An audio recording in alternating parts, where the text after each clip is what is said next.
Voyons cet exercice. Il s'agit ici de la mise en équation d'un problème. C'est-à-dire que nous avons un petit problème sous forme de phrase littérale en français et il faut le retranscrire en langage mathématique. Alors, ce n'est pas bien compliqué, il suffit de faire très attention à ce qu'on écrit. Trouvons un nombre x, sachant que son triple augmenté de 4 est égal à son double diminué de 2. Trouvons un nombre x, sachant que son triple, c'est-à-dire son triple, le triple de x, c'est 3x. Augmenté de 4. Augmenté de 4 plus 4 est égal, je recopie, est égal à son double, mais le double de qui? Le double de x, c'est-à-dire le double de x s'écrit 2x, diminué de 2. Diminué, c'est un moins. Donc vous voyez comment à partir d'une phrase en français, tout est écrit dans cette phrase. En retranscrivant augmenté de 4, nous mettons plus, diminué de 2, nous mettons moins. Il s'agit donc de résoudre cette équation. Le paquet 2x, je le fais passer à gauche, le paquet plus 4 à droite. Et l'équation devient 3x, le plus 2x passe à gauche, devient moins 2x, égale, je recopie le moins 2, et le plus 4 passe à droite et devient moins 4. 3x moins 2x, 3 moins 2, ça fait 1, 1x. Moins 2 moins 4 me donne moins 6. Il n'est pas nécessaire, pas obligatoire de mettre le 1. X est égal à moins 6. Voilà donc le nombre que je cherchais. C'était x est égal à moins 6.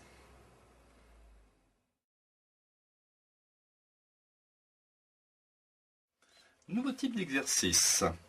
Nous avons ici la somme de trois chiffres qui se suivent fait 63. Il faut trouver ces trois chiffres. Alors ce sont trois chiffres qui se suivent. Nous ne connaissons pas le premier chiffre. Nous allons appeler x le premier chiffre. Le suivant de x sera x plus 1. On ajoute 1 à x. Et le suivant de x plus 1 sera donc égal à x plus 2, parce que c'est x plus 1 plus 1. Le premier chiffre, c'est x, le deuxième chiffre, c'est x plus 1, et le troisième chiffre, c'est x plus 2. Ces chiffres se suivent. Nous allons retranscrire cette phrase en langage mathématique. La somme de trois chiffres, donc le premier, x, plus le deuxième, plus le troisième, fait, on met égal 63.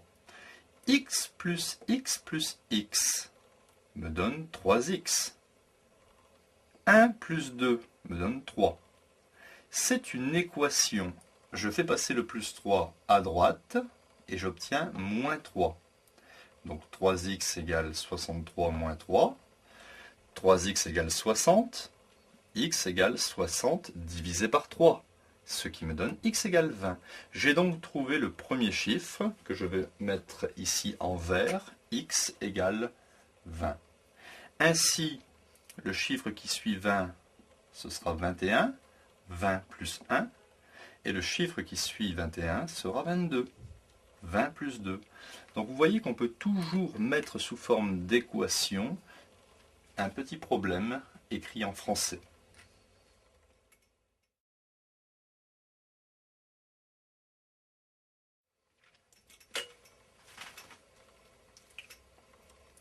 Nouvel exercice. Un père a 29 ans. Son fils, 9 ans. Dans combien d'années l'âge du père sera le double de celui de son fils? Vous voyez bien qu'aujourd'hui, ici, le père qui a 29 ans et le fils qui a 9 ans, il n'y a pas un rapport multiplié par 2, c'est-à-dire que le fils 9 ans multiplié par 2 est égal à 18, ça ne me donne pas 29. Donc, il faut trouver dans combien d'années, x, c'est l'inconnu, l'âge du père sera le double de celui de son fils. Alors, on va considérer qu'à l'instant t est égal à 0, c'est aujourd'hui, le père a 29 ans et le fils a 9 ans. T égale à 0, c'est aujourd'hui. Et on va s'imaginer que X années vont passer. Hein, on ne connaît pas le nombre d'années qui passent, mais X années vont passer. Le père aura obligatoirement 29 ans plus X, et le fils aura 9 ans plus X. Eh bien, à ce moment-là, c'est-à-dire une fois que X années auront passé, l'âge du père, c'est-à-dire 29 plus X, sera, sera c'est égal, le double, donc 2 fois, l'âge du fils, 9 plus X. Vous voyez, j'ai retranscrit ici la phrase en langage mathématique. C'est une équation qu'il faut résoudre. Donc, nous recopions 29 plus X est égal.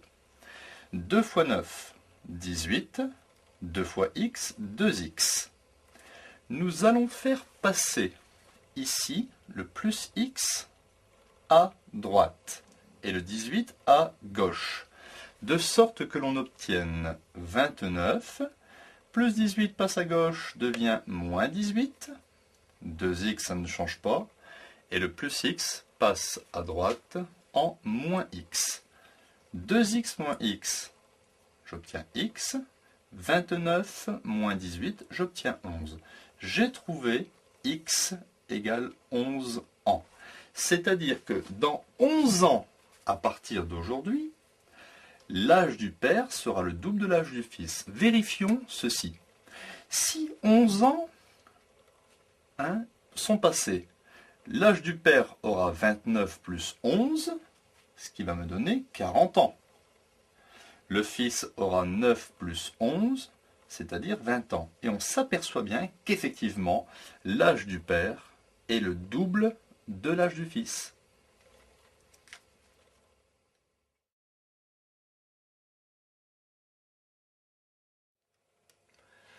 Nous avons ici un rectangle. On connaît la largeur, ça fait 2 mètres. Mais on ne connaît pas la longueur, égale x mètres. X est une inconnue. Et on se pose la question, essayons de trouver x tel que, petit 1, le périmètre du rectangle fasse 56 mètres. Je m'impose que le périmètre du rectangle fasse 56 mètres. J'écris donc périmètre égale 56. Bon, je ne mets pas l'unité.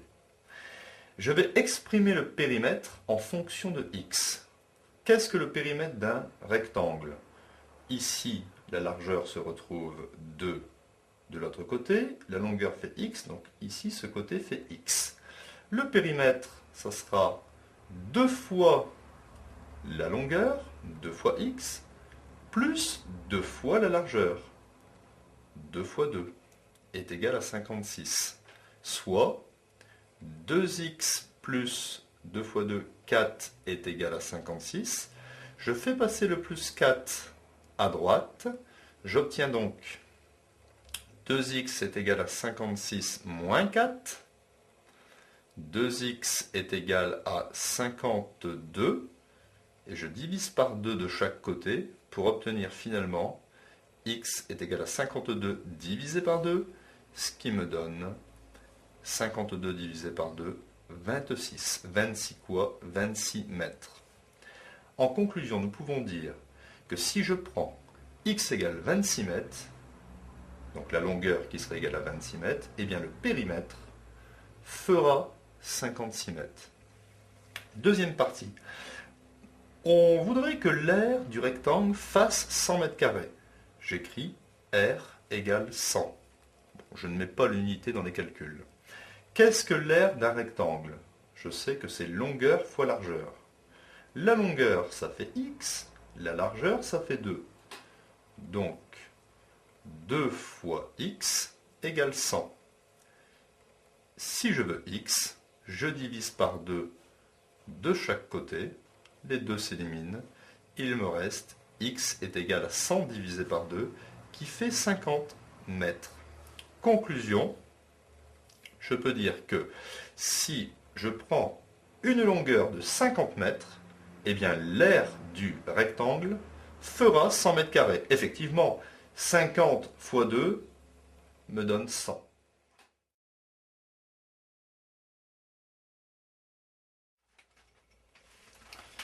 Nouvel exercice sur une mise en équation.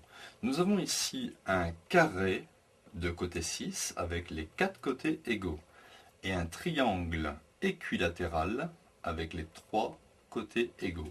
Cette distance-ci mesure 6 et cette longue distance mesure x, l'inconnu.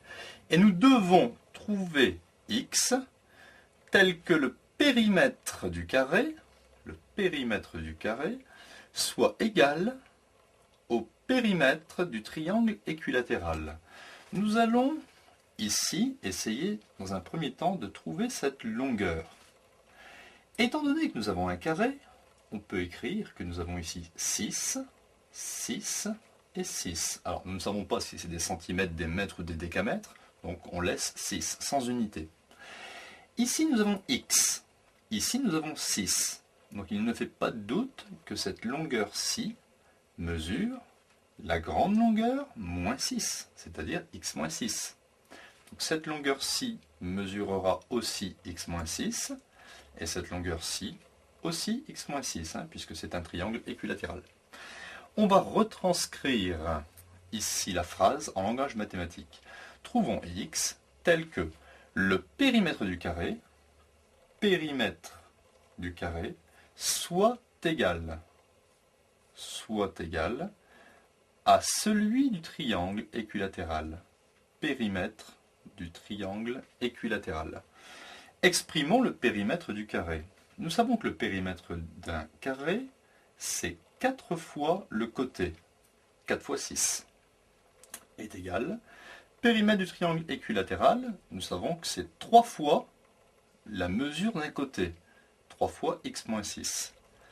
Nous avons ici une équation avec un développement à effectuer. 4 fois 6, 24. 3 fois x, on développe. 3x, 3 fois moins 6, moins 18. Je vais faire passer le moins 18 à gauche. Il devient donc plus 18 est égal à 3x. De sorte que je peux écrire 3x égale 24 plus 18 me donne 42. Et si je veux x tout seul, je fais 42 divisé par 3. Vous voyez, je n'ai pas fait 42 moins 3. Je fais 42 divisé par 3, parce que le 3 est multiplié à x. Ainsi, j'obtiens x est égal 42 divisé par 3 à la calculatrice ou par calcul mental. J'obtiens 14.